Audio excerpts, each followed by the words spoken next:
Hey everybody, welcome to another episode of Personal Mastery Training. This is a strategy episode. Typically, I have two episodes, two styles. One is the strategy, which I'm doing today, and the other is about the alliance with the group of thinkers that we chop up an idea, a concept, and we leave it open for you to take it the rest of the way. So today, strategy. It's about this idea of breaking free of depression and sadness. And it's a mastery tool that I want to remind you of, or if you haven't thought about it, I want to present it to you. And I want to also have you suspend preconceived notions and this trap that we get into where we say, I know that already. This is why now I've changed quotes to wisdoms because many times we hear quotes, we just say them and move on. We don't really adapt them in our lives. And I want you to take this one because my mentor said to me, Alvin, you can be familiar or you can be a master. So if you've heard this concept before and you said, I already know this, and you tune out, if you're not applying it, then you're just familiar with it. When you apply it, you're a master of it. And when you're a master of it, you don't mind hearing it again because it'll just bring a smile to your face that you're actually doing it. So here's how to break free a little mastery tool to break free of depression, cycles of it, and sadness. So, as we all know, not I shouldn't assume actually that we all know. If you're just tuning in, almost a year ago, I lost my first son to a brave, incredibly brave battle. Proudly, he really faced it with cancer, um, a rare childhood rhabdomyosarcoma, and again, almost a year now. So, I find obviously, this is obvious to anyone listening, that you don't just get over a loss like that. It's my first son and my child. And so I go through cycles of ups and cycles of down.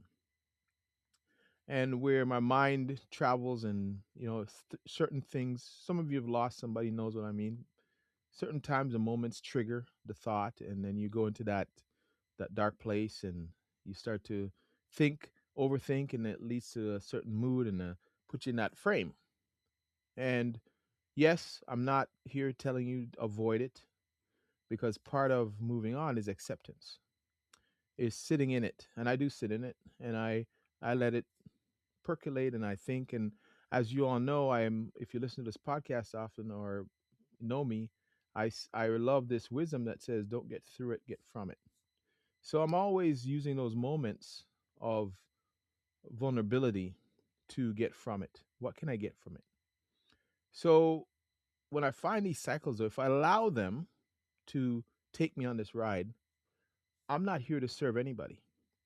I'm not here to serve the people around me, my family, who still need me to show up, and serve myself. And when I think about it, that's not how my son would have wanted it. My son was very proud, was very adamant that we pick up and we keep going, just like we would want for anybody else if the shoes were on the other foot. And I hope we never have to experience this for the longest time in your lives, and so on and so on. So let me get to the mastery tool. This is just one tool. Here it is. Simple. Find a joy in small little things and moments in your life. And start to take inventory on what does not bring you joy. Simple, right? But again, sounds familiar, but are you becoming the master of this concept? And here's what I mean. Every day you must prime yourself, especially today. Today it's so difficult with the phone in our hands, with constant connection to news and the latest clickbait and the latest uh, grab for your attention. It becomes very difficult. And remember something with humans. and the news and things are trying to grab your attention today.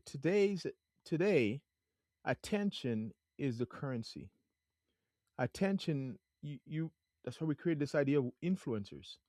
Influencers are crushing it financially. Why? Because they've got it's a fight for your attention. So when it's a fight for your attention, what happens is if it bleeds, it leads.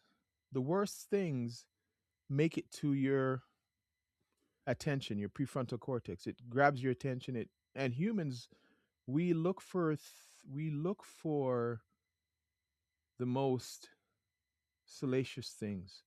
We look for the things that grab our attention, something novel, something different, something that either is dangerous, something that either draws our awareness to it, something that either arouses us, and that's what draws our attention. Just take a look.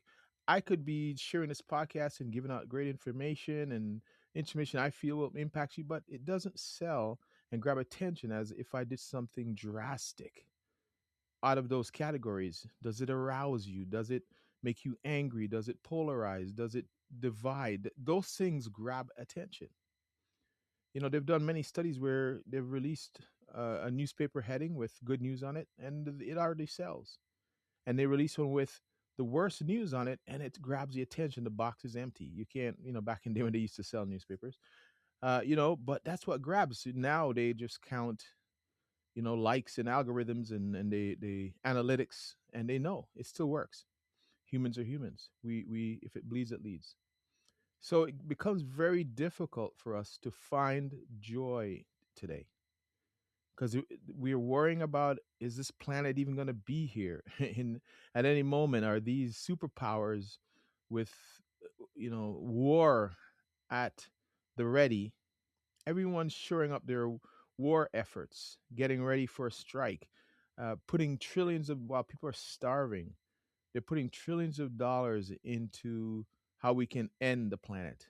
And what we're fighting for, most of these superpowers, they're fighting for more resources to make more war, to control the trace metals and control the resources to create more weapons instead of creating more resources for people to become abundant and to survive and to thrive. We're marginalizing the already weak. So it's very difficult to find the joy. So when we can find the joy in little things, don't wait for the trip to the big expensive vacation or that big here audacious goal of climbing Mount Everest and whatever it is your BHAG is, whatever it is your moonshot is. Don't wait for that. That's sometimes the getting of it is the best part. The achieving the goal and actually capturing it, it pales in comparison to the wait, to the anticipation, to the dopamine rush every day when you get up and you're hungering for this goal. That is the magic. And those of you who have achieved some, think about your life right now. Whether you have your degree, whether you have a house, a partner, or whatever it is, you always wanted those things. A child, you have them now, and where are you? Is it still lingering, or is it now you've even forgotten about it? I've seen people achieve their big, hairy, audacious goal, and it's flat. They realize that the actually attempt to get it was the whole joy, right? Sometimes you get what you want, and you realize, damn it, I missed the real game. The real game is the quest. That's again another little joy. So when you think about your life, what are the little joys you can take from it? The mundane, whatever it is, you're going to a job you don't like, but realize that somewhere in this world, someone would kill for your position. Someone needs your job in order to feed their family, to eat, and you are now taking it for granted. See, this is where humans are. We kind of weaken that joy and start. We tend to focus on what's wrong. It's a survival mechanism. So it's within us. So when we're talking about this idea of finding the joy, it's a hack, which is something I'm always talking about. Mastery is just simply a hacking into, like they would do with computers, a hacking into the normal human behavior, which is the lower brain behavior: fight, flight, freeze, worry, stress, look at for what's wrong. What I'm asking you to do is level up. Is level up. Simple things we do make a huge difference. So what I'm asking you to level up is, what are your procedures that you do on a daily basis? How do you start your day? This is how you can find the joy. Do you have gratitude? That's one thing you can do in the mornings. The minute your feet get out of, the minute you open your eyes, you realize that you got another chance. The minute you start to take a breath with ease, you have another chance. One of the things I learned in Toronto, Canada, they have a University Avenue. It's in the mid of Toronto. That there's a portion of that avenue, the University Avenue, where it's a hospital row. And they've got cardiology, cancer, you name it, neonatal. It's all down that way. All you have to do, and that's where I spent 14 weeks, 11 weeks. All you have to do is go down that way, and you start to realize how fortunate you are. How fortunate you are, and a year later, I'm thinking, man, a year ago I was getting up and heading down there, every day, wondering what's next. And you're seeing all kinds of things on top of your own worry. You're seeing other things.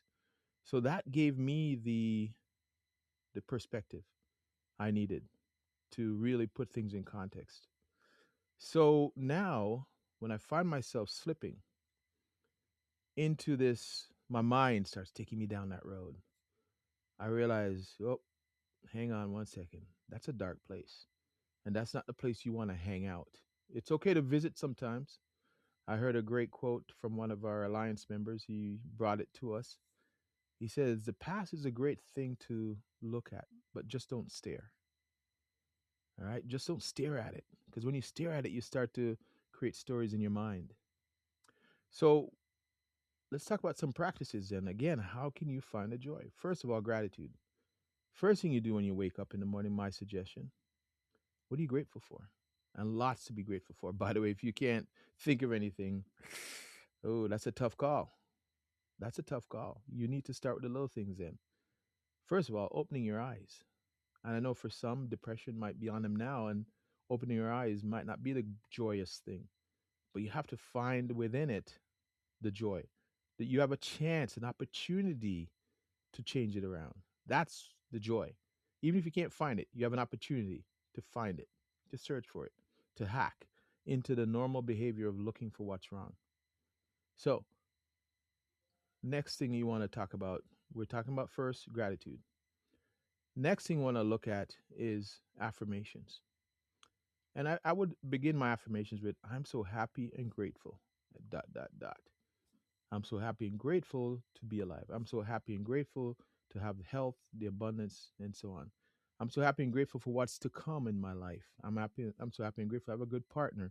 I'm so happy and grateful that so on, and a roof over my head. There's no bombs dropping. There's no so on. There's a ton to be I am so happy and grateful for. So you have first gratitude. Second, affirmations. Third, one thing I want you to do is to think about your, I call it your you done good list. The gap, another author calls it the gap in the gain. A lot of times humans think about the gap. Where am I not? Where else do I need to go? Instead of the gain, what have I done? I've done some great things. Start to reflect on a list. Create a list if you have to until you got it memorized. A list of things that you have done, you've achieved. It's easy to find what you haven't done. If tomorrow, today, as you listen to this, if 10 great things happen to you and one bad thing, quote unquote, bad thing happened to you, guess what you focus on? That one bad thing. You forget the entire 10. So we have to write down all the great things that happened in our lives. What happened in your life so far? The Little League World Series. I don't even care how far back you want to go. You have to find the wins because I'm guaranteeing you there's more wins than losses. But our nature is we focus on the losses. So, gratitude, affirmations, you done good list. What have you done? That's great. And then your goals. What do you want to have happen in your life? A year from now, a month from now, a quarter, next quarter. What do you want to have happen? Future focused. Your future creates your present. So the life you want will create your present action today. You can't have what you want and do something different today. So keep your eyes on North Star, the moonshot, the BHAG. It doesn't have to be that huge. Maybe a raise of 10,000. I don't know. Your goals. Write it down. Focus on that. And then, fifth thing, throughout the day, avoid negative news.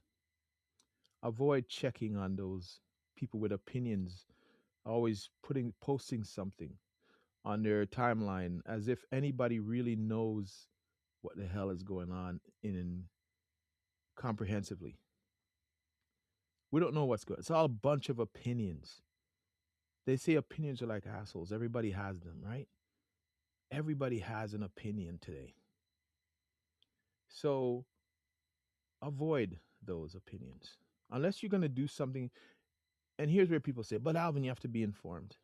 Yeah, being informed is a lot different than diving into the same news over and over and over all day long. It hasn't changed. You know what happened. He said that in the morning. It's not going to be the different. We're just diving in and dissecting it now, making it worse. So, those are the five tricks I think and strategies I think you do to find joy, to hack into our normal behavior where we look for what's wrong. So, remember, I'm going to leave you with a couple of things. One, you can be familiar or you can be a master. So, you could hear me say this and make no difference. I heard this before, and let's put it down and move on. Second, my mentor, Dr. Tom Hill, said, one idea well executed can change your life forever. What one idea out of those five that I gave you that you're going to apply? Application is everything. Information and education without application is just entertainment. I love entertaining you, but I want more. I get more joy from making an impact on you. All right. If you know somebody who, again, let's build this community. If you know somebody who would benefit from hearing this, please share it. Subscribe if you haven't yet, and let's build together. Right? Let's achieve mastery in our own lives, our own personal mastery. That's the only thing you have to do. Don't worry about outside. Once you master inside, the game is done. All right. Until next time. Peace, love, and a little bit of soul, baby. All right. We'll talk.